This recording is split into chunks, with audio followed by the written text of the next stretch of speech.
everyone. Hare Krishna. Thank you all for being here. Yes. Om Namo Bhagavate Vasudevaya. Om Namo Bhagavate Vasudevaya. Om Namo Bhagavate Vasudevaya. So we're starting a new chapter of the Srimad Bhagavatam, 10th canto. This is chapter 52. 51, 52? 52, yeah, but it's still a little bit of Muchakunda is still there, leading into, yep.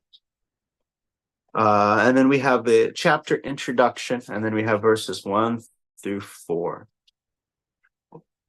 This chapter describes how Lord Balaram and Lord Krishna, running as if in fear, went to Dwarka. Lord Krishna heard the message of Rukmini from the mouth of a Brahmana and chose her as his wife. King Muchukunda, shown mercy by Lord Krishna, offered obeisances and circumambulated him. The king then left the cave and saw that humans, animals, trees, plants were all smaller than from when he had fallen asleep. From this, he could understand that the age of Kali was at hand. Thus, in a mood of detachment from all material association, the king began worshipping the Supreme Lord Shri Hari. Shri Krishna returned to Mathura, which was still under siege by the barbarian army. He destroyed this army, collected all the valuables the soldiers had been carried, and set off for Dwaraka. Just then, Jarasandha arrived on the scene with the force of 23 Akshahinis. Lord Balaram and Lord Krishna, acting as if fearful, left their riches aside and ran away. Because Jarasandha could not appreciate their true power, he ran after them. After running a long way, Rama and Krishna came to a mountain named Parvarshan and proceeded to climb it. Jarasandha thought that they had hidden inside a cave and looked all over for them. Unable to find them, he built fires around the sides of the mountain. As the vegetation on the mountain slopes burst into flame, Krishna and Balaram jumped off its peak. Yes, Ramananda? Was it a laser sage? Yeah, that's the laser sage, she's asking. Yeah, laser-eyed sage. After reaching the ground unseen by Jarasandha and his followers, they returned to Dwarka's fort, which floated within the sea. Jarasandha decided that Rama and Krishna had been burned to death in the fire, and he took his army back to his kingdom. At this point, Maharaj Parikshit asked a question, and Shukadeva Goswami responded to it by beginning to narrate the history of the marriage of Lord Shri Krishna and Rukmini. Rukmini, the young daughter of Bhishmaka, the king of Vidarbha, had heard of Shri Krishna's beauty, strength, and other fine qualities, and therefore she made up her mind that he would be the perfect husband for her. Lord Krishna also wanted to marry her. But although Rukmini and other relatives approved of her marriage to Krishna, her brother Rukmi was envious of the Lord and thus forbade her to marry him. Rukmi wanted her to marry Shishupal instead. Rukmini unhappily took up her duties in preparation for the marriage, but she also sent a trustworthy Brahmana to Krishna with a letter. When the Brahmana arrived in Dwarka, Sri Krishna properly honored him with ritual worship and other tokens of reverence. The Lord then asked the Brahmana why he had come. The Brahmana opened Rukmini's letter and showed it to Lord Krishna, who had the messenger read it to him. Rukmini Devi wrote, "Ever since I have heard about you, my Lord, I've become completely attracted to you. Without fail, please come before my marriage to Shishupal and take me away." In accordance with the family custom, on the day before my marriage, I will visit the temple of goddess Ambika. That will be the best opportunity for you to appear and easily kidnap me. If you do not show me this favor, I will give up my life by fasting and observing severe vows. Then perhaps in my next life, I will be able to obtain you. After reading Rukmini's letter to Lord Krishna, the Brahmana took his leave so he might carry out his daily religious duties. And that brings us to text 1. Shri Shuka Vacha Itam So Nagrito Nga Krishne Kshvaku Nandanaha Tam Parikramya Sanamya Nishchakrama Guha Mukhat. Shukadeva Goswami said, "My dear king, thus graced by Lord Krishna, Muchakunda," is this right? Parikramya, circumambulated him. Pari is where we get the, what is it? We get peri in our prefix, like periphery, pericardial, perinatal. So peri is pari, means around. Like around perinatal, around the time of birth, periphery, periscope. So he's parikramya, to walk around. We're reading a verse, Bhagavad Gita 4:21, and it says, what is this? Parigraha. He gives up the sense of graha, grabbing things that are around him. This is mine. So Muchukunda circumambulated him and bowed down. Then Muchukunda, the beloved descendant of Ikshvaku, exited through the mouth of the cave, Guha Mukhat. Guha. Sometimes we read in previous verses, Guha means like secret, and it also means like the cave of the heart, very like something that's very secret, held deep in the heart, like a cave. Okay, so that's verse 1, no purport. Next verse. Samviksha Shulakan Martyan Pashun Virud Vanaspatim Matva Kali Yugam Praptam Jagama Tisham Uttaram. Seeing that the size of all human beings, animals, trees, and plants was severely reduced, and thus realizing that the age of Kali was at hand, Muchakunda left for the north. There are several significant words in this verse. A standard Sanskrit dictionary gives the following English meanings for the word kshulaka: little, small, low, vile, poor, ignorant, wicked, malicious, abandoned, hard, pained, and distressed. These are the symptoms of the age of Kali.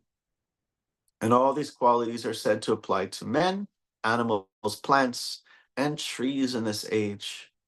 We who are enamored ourselves and our environment can perhaps imagine the superior beauty and living conditions available to people in former ages. So in Srimad Bhagavatam, first canto, chapter 3, there's all kinds of descriptions of the various avatars, like Buddha. It says, Tatakalo sambrite samahaya saradrishtam.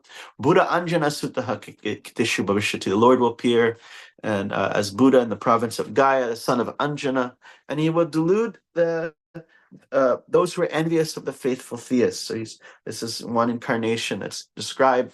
So many different incarnations are there in this chapter. And then it says Krishna is the source of all incarnations.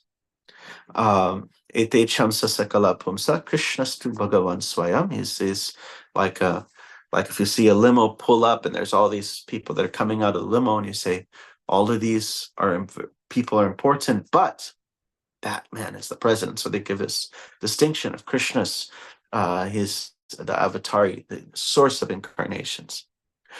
However, did you know in the Srimad Bhagavatam, I think it's in the first chapter, our incarnation is predicted. Our particular incarnation is predicted. And what is the description? Manda Bhaga, Manda Upadruta, Manda Sumata Matayo, lazy, misguided, unfortunate, always disturbed. There we go. Little prediction of our incarnation. And here we go, some nice descriptions of our little, small, low, vile, poor, indigent. How do you pronounce this? Who knows? No, that's not indigenous. That's a different word. Wicked, malicious, abandoned, indigent. Thank you, Prabhu. Hard, pained, and distressed. Here we got some nice descriptions of our Kali Yuga avatars. The last line, continue on, the last line of this text, Jagama Disham Uttaram, he went towards the north, can be understood as follows. By traveling north in India, one comes to the world's highest mountains, the Himalayan range. There, one can find many beautiful peaks and valleys, where there are quiet hermitages suitable for austerity and meditation. Thus, in Vedic culture, going to the north indicates renouncing comforts of ordinary society and going to the Himalayan mountains to practice serious austerities for spiritual advancement. And this idea of north means progression or upwards or height is, we even have that growing up in America. We just have this sense that north is up. Verse 3. Tapa Shraddha Yukto Dhiro Hisango Mukta Samshayaha Samadaya Mana Krishne Pravisha Gandamadana. The sober king, beyond material association, is Nisanga. Sangha often means material association. Free from doubt, mukta, shamshaya, free from doubt, was convinced of the value of austerity. Tapa, shraddha. He had conviction in tapas, shraddha in tapas. Absorbing his mind in Krishna, samadaya, samadhi mana Krishne. Absorbing his mind in Lord Krishna. Pravishadi entered into Ganda Madana mountain. It's a very Ganda Madana. Ganda is a Gandhi, the fragrance, has a nice fragrance. The name Ganda Madana indicates a place of delightful fragrances. Undoubtedly, Ganda Madana was filled with the aroma of wildflowers and forest honey, and with other natural scents. And then we have next verse, last verse that we're reading. Bhadiriyashram asyadya Naranarayana alayam Sarva Dvanda Sahashantas Tapas Aradayad Harim. There he arrived at Bhadirika Ashram, the abode of Narayana, where, remaining tolerant of all dualities, he peacefully worshipped the Supreme Lord Hari by performing severe austerities. Om Jnana Timarandasya Jnananjana Shalakaya Chakshur Unmilitam Yena Tasmai Shri Gurave Namaha Shri Chaitanya Mano Bhishtam Stapitam Yena Bhutale Swayam Rupa Kadamaya Didate Swapadantikam Katanshana Smite Yasmin Dushkaram Sukaram Bhavet Vismite Viparitam Shat Shri Chaitanya Namamitam. So we have this Muchakunda. He's just left. He's just been woken. He's offered his prayers. So this is summing up the pastime and leading towards Rukmini's pastime. So you can imagine Muchakunda's waking up. I was listening to Mother Urmila give a class at that I was there, actually present there, but I was re-listening to a class on this verse, and she was like saying, imagine Muchakunda's surprise when he wakes up. She described how originally there's the 55th Street Temple. You know, the 55th Street Temple was a temple that devotees had in the mid-70s. It was an 11-story building right next to Times Square. It had a storefront gift shop. It had a restaurant with 200 capacity in the basement level, where they said about 75 to 150 people daily. Had a professional, nice theater hall, several large dining rooms, like prasadam rooms. There's a room that has the printing press. I believe she said press. There were 2 floors of the building that were a brahmachari ashram. Another floor was a brahmacharini ashram. This large building. So the temple room was bigger than the Brooklyn temple room. So these floors are quite large. So you have 2 floors for brahmachari ashram, 1 floor for brahmacharini ashram, 1 floor for grihastas with kids, 1 floor with grihastas without kids, 1 floor for guests, 1 floor for VIP guests, and there's also a rooftop garden. The gift shop is right on street level, right, not far from Times Square. And they had this become an honorary member program where they would sign people up $333 a month. You became and chanting 1 round a day, and you became an honorary member. And they would collect about 3 members a day at their gift shop. And so, and Srila Prabhupada actually told devotees, never sell this building, and we haven't had anything to that level in New York City since then, to that the level of facility that had, theater, etc. Slowly get there, slowly.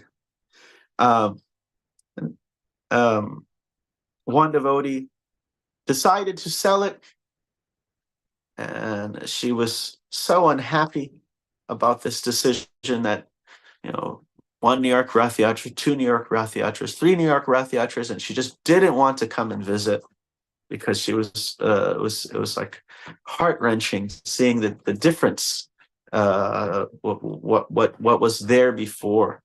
And so Muchakunda, imagine he's coming, he is already a Treta Yuga personality, and he comes out and he sees this is it's not just Dwarka Yuga, it's the end, the cusp of Dwarka Yuga. It is very, very different. There's a lot of quarrel that's starting to come. The quarrel, even within the same family, there's quarrel, which is So these qualities are starting to manifest. After Krishna's departure, that's when Kali Yuga starts to set in, immediately after Krishna's departure. But there's still a little bit of this kind of overlap. The cusp is there, and so therefore you have certain qualities that are there. And Krishna, he understood that he didn't belong in that situation. Sometimes we have we see a problem, but we might not be uh, in the right position to do something about that situation. We might not be the right person, or it might not be our duty, and therefore he just left to the Himalayas. He didn't say, "Okay, Krishna, I know you got some demons. I'm a big giant, and I fought demons for the demigods. Let me do some fighting for you." He just understood, okay, I don't belong here. I don't belong in this pastime. And this is not my realm. This is not my yuga. Let me just go and perform meditation. I see there was a comment here. Let's see. Oh, many times I have to. I'm on my phone, so I have to switch it. Many times it is seen many devotees are chanting while listening to. Okay, maybe not. This is not the one that I should be reading. All right. Okay.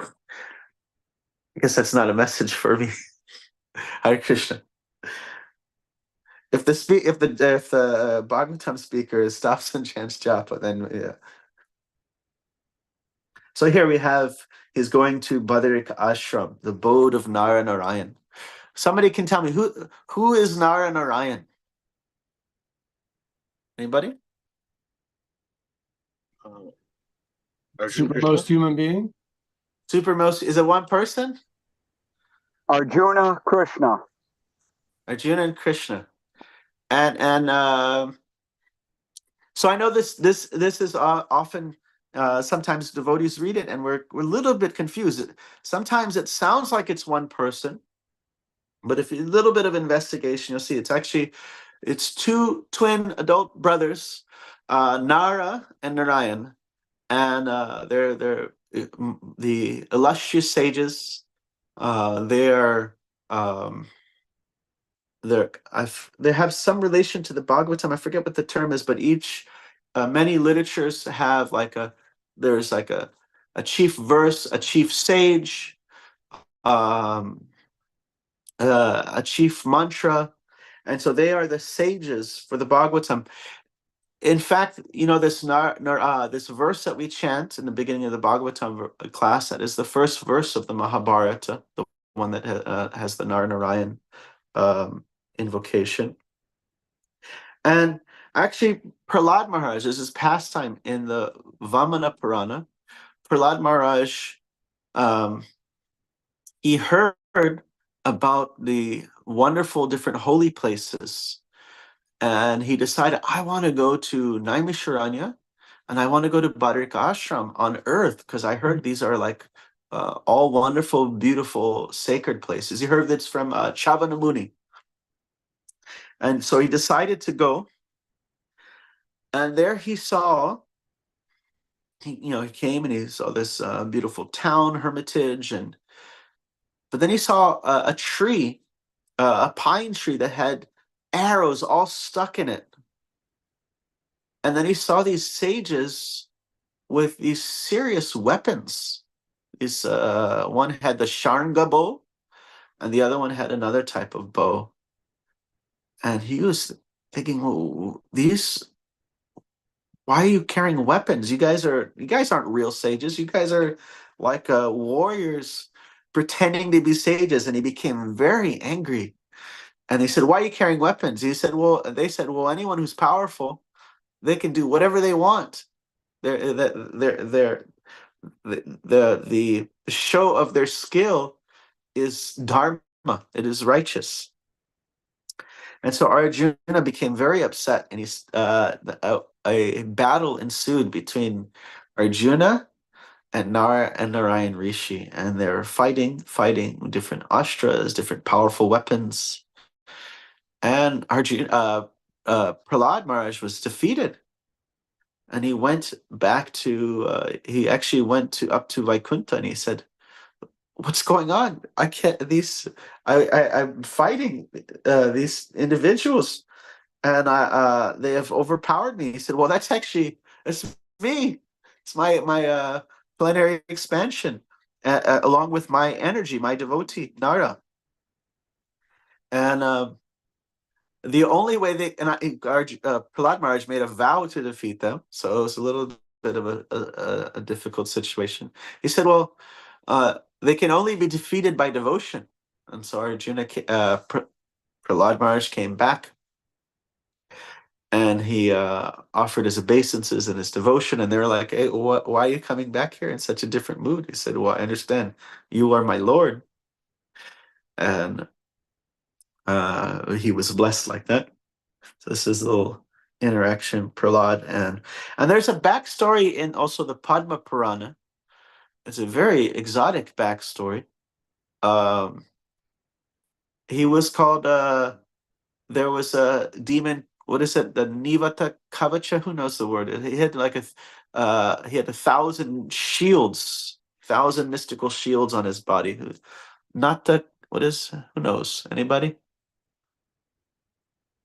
He had something Sahastra Kavacha. No, it's something Kavacha. Uh, um, he was born with all these shields. He's actually give me I might forget some of the details, but I've read this a long time ago. This is in the Padma Purana, that at one point Brahma, he manifested a fifth head, and with this fifth head was the manifestation of great power, great opulence, and to the point where all the devas became upset, as if like now his power, his opulence, his beauty, his influence have become so magnified that it is like, what's the point of being demigods? You've raised the bar of your own power and influence, and now we feel like we're like kind of chumps. We're like little mosquitoes, like little ants.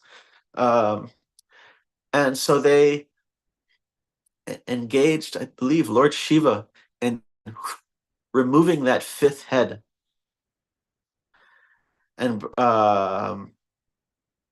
Brahma became upset, and there was a powerful personality who appeared. And Vishnu said, who is that man? And he said, that's Nara, and he will be your friend. And Shiva also made a personality, and that was the being with all the kavachas. This is the being that ultimately was Karna. They had this big battle, and at the end, he was about to be killed, and the petition was made that no, I've given this boon that he should not be killed. He said, okay, they will fight again in their next appearance on Earth. And so Arjuna appeared, and then the Karna, he appeared still with that the shield. He had like one more of the kavacha remaining, and he had his golden earrings, and then he had the golden chest plate. Sorry, this is just kind of roughly remember some of these pastimes. So Nara Narayan, this is the abode of Nara Narayan Rishi. We also know in the Bhagavatam there is the pastime where the Indra becomes envious towards Shata Chandra shields. So Indra becomes envious of Nara Narayan, and he sends the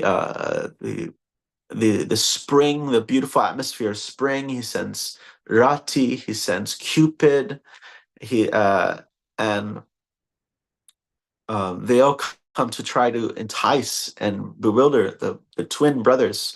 And if we look in the Bhagavatam, just to make sure that make it clear, they are twins. These are two beings. Dwa. This says Dwa Purusha. It says in the Sanskrit. And Prabhupada use a capital. He uses the word they, and he puts it in caps. He puts it in where he doesn't use that word often.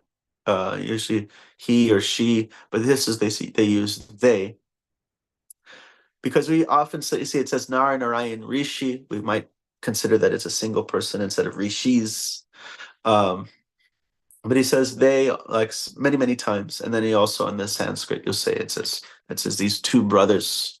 And so he tried to bewilder these two brothers, and uh, Narayan rishis manifested their own enchanting, attractive display of apsaras and gandharvas. Actually, from his thigh, he put a flower on his thigh, and then through that came Urvashi, because Uru is the thigh, and Urvashi came out, and he sent Urvashi up to the heavens, and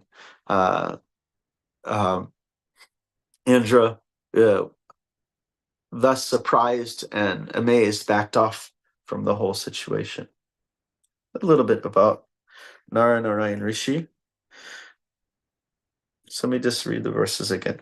My dear king, thus graced by Lord Krishna, Muchukunda circumambulated and bowed down, and then Muchukunda, the beloved descendant of Ikshvaku, exited through the mouth of the cave. Seeing that the size of human beings, the animals, trees, human beings, animals, trees, and plants were severely reduced, and thus, realizing the age of Kali was at hand, Muchukunda left for the north. So that verse, the word shulaka, little, small, low, vile, poor, wicked, malicious, abandoned, indigent, hard, pained, and distressed. These are the symptoms of the age of Kali. So we find even in our short lifespan, we find that there are certain qualities of like how people take care of their elderly, the healthy relationships between the family, how people are respectful towards each other. We find that although Kali Yuga is 432,000 years long, we find that even though this degradation is understood to take over a long period of time, we do see that there is observable, kind of, you could say even measurable differences that are seen in the certain qualities, even in our own short lifetime. His Holiness Guru Prasad Swami, I was looking for the reference, but he says, I think it was in Chaitanya Bhagavat or one of the Gaudiya Vaishnava literatures, that he read that it's specifically in this Kali Yuga, some of the degradation is sped up for the purpose of encouraging people towards enlightenment.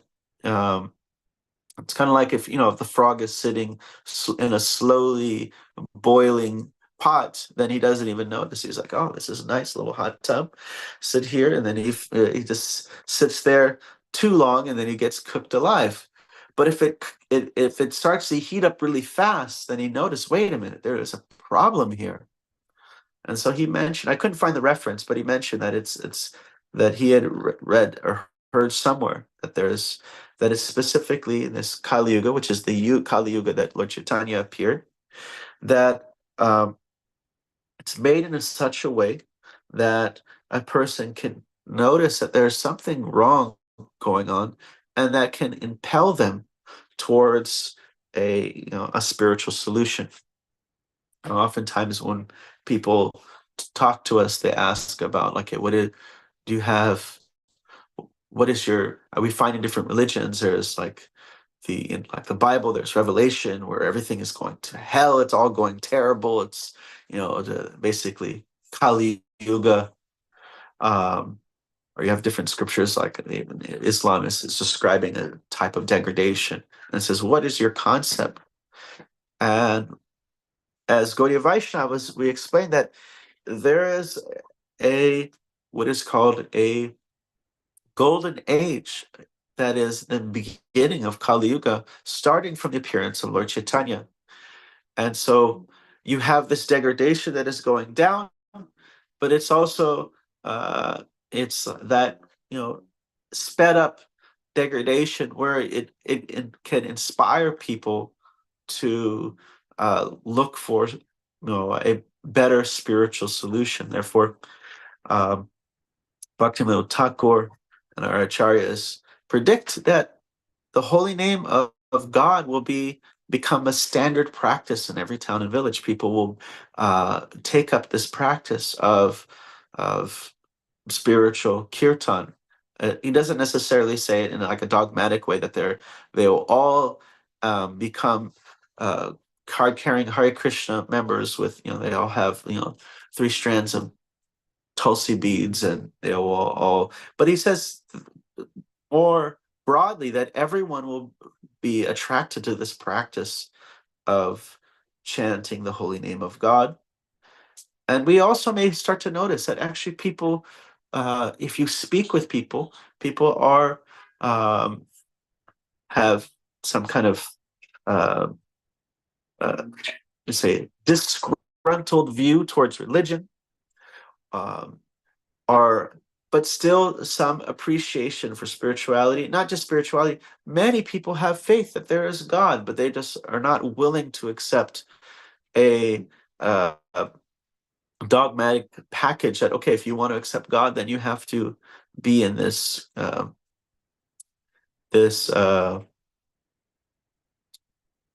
that means you have to be in a group that has very, very strong dogmatic views. That if you want to believe in God, then here are the options. Chinese people are going to hell because so many of them are not going to our church. They're all going to hell.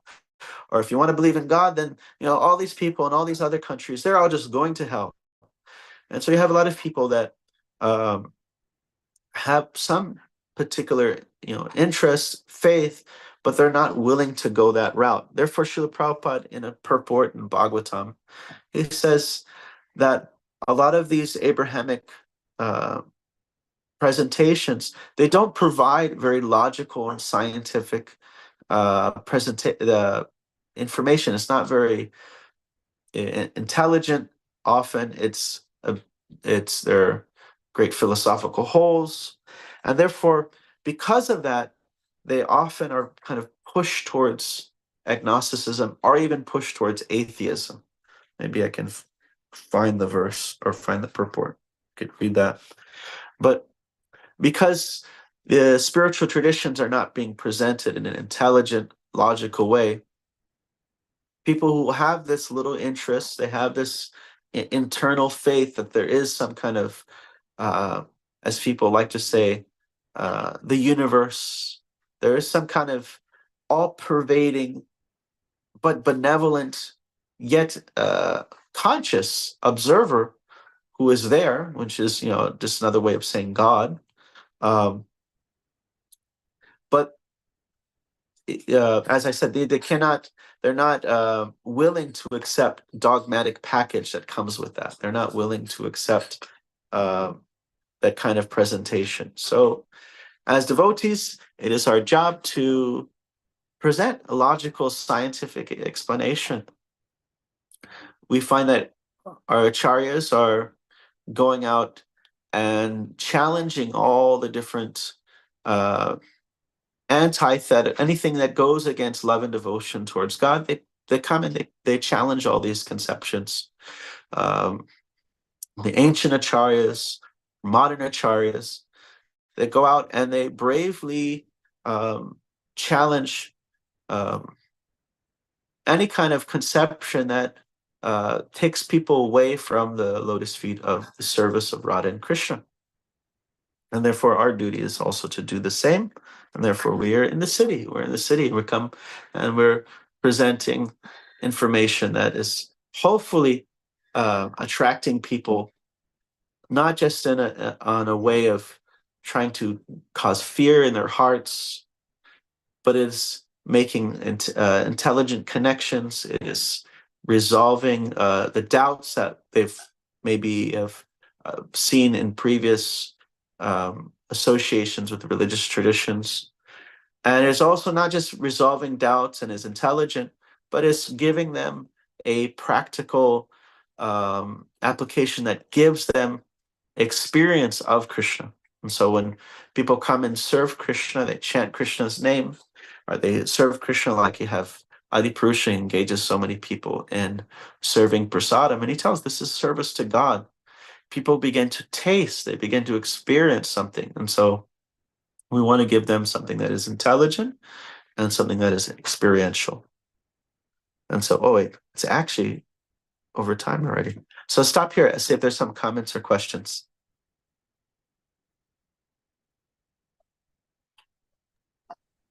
Thank you, Prabhuji. Wonderful class. Wonderful elaboration on the pronouns of Narayan Rishi. Devotional pronouns are they, them.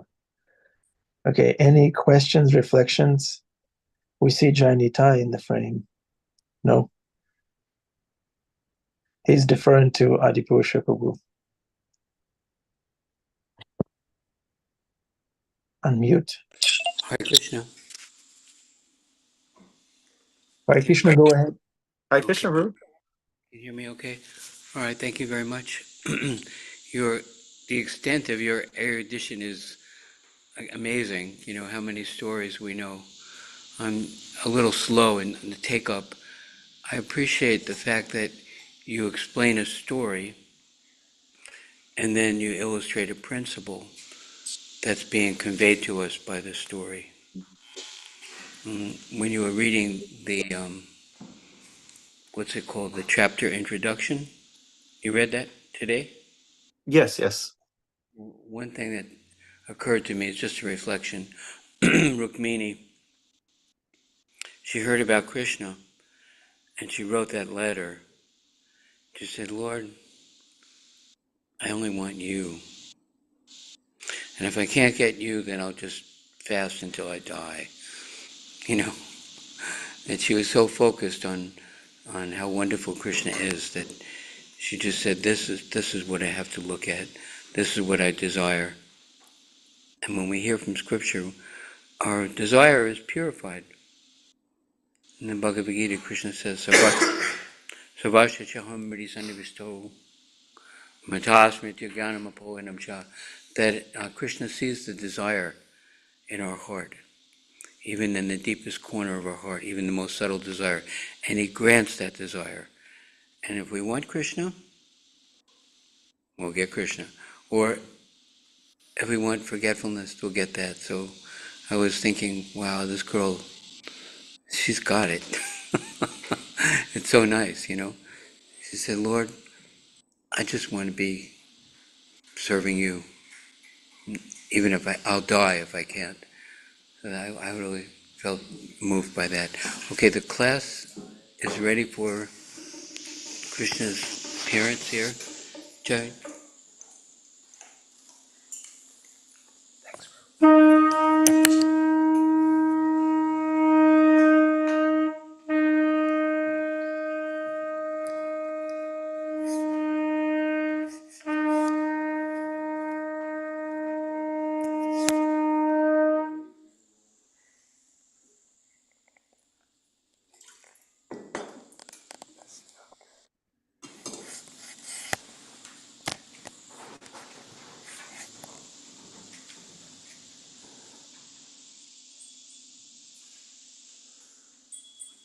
Go ahead.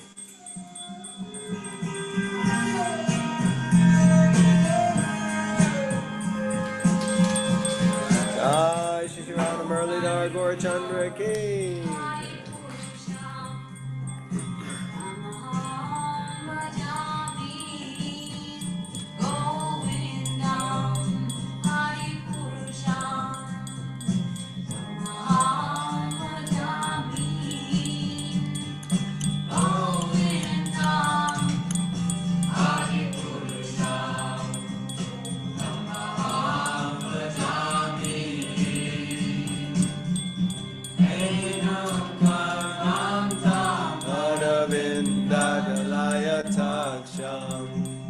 Bhagavatam samasitam buddhasundarangam Kandarpakoti kamaniya vishesha shobham Govindam Govindam Tamam Bhajami Govindam Hari Purusham Tamam Bhajami Govindam Hari Purusham Tamam Bhajami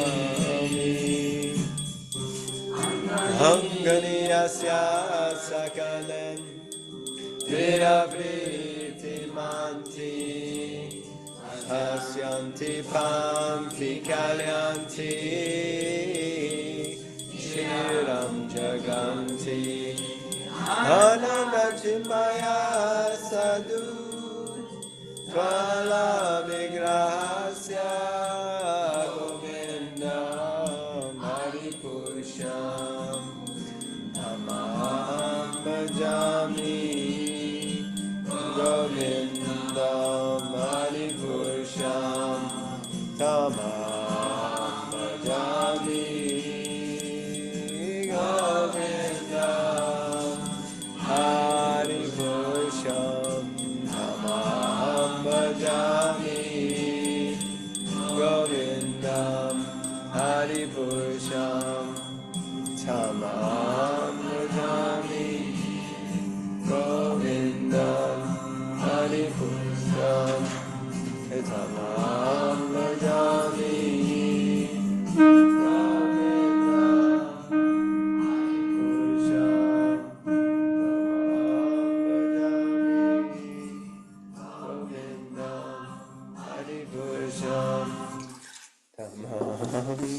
Jai Shri Radha Murlidhar, Shri Gaura Chandra Ki Jai. Close up darshan. Hare Krishna. Jai Srila Prabhupada. Janitai, can we have a selfie? Das Prabhu. Hare Krishna. Das Prabhu. Yeah, there he is, Janitai. Hare Krishna Prabhu. Thank you. Thank you. Nice seeing you. Okay, nice seeing you, dear Zoomers and children and pets. All the jivas are welcome. Karen, nice seeing your family. Nitai Chand, wonderful class. Any final instructions, any punchlines? No, I was looking for that purport by Srila Prabhupada. I couldn't find it. But he was in the purport. He was saying because oftentimes the Abrahamic traditions are not presenting in a very logical or scientific way. People are kind of being pushed outside of, like, people that could actually accept something, they're pushed away from it. Yeah, Somewhere, Jesus. I think in Chaitanya Charitamrita. Yeah. Nobody's excluded. Jesus is our guru, no problem. Abrahamic religions, Jai. All the philosophical gaps will be filled if we're sincere, like Jeffrey Eckler. Okay, Hare Krishna, Hare Ram, Om Tat Sat. If you happen to wake up to a different yuga, don't get discouraged. Go into meditation. Like Go north. Yeah, go north. Yeah. The true north is Krishna. True north is devotional service and the instructions of our guru. Nice seeing everyone. Have a wonderful, wonderful day. Hare Krishna.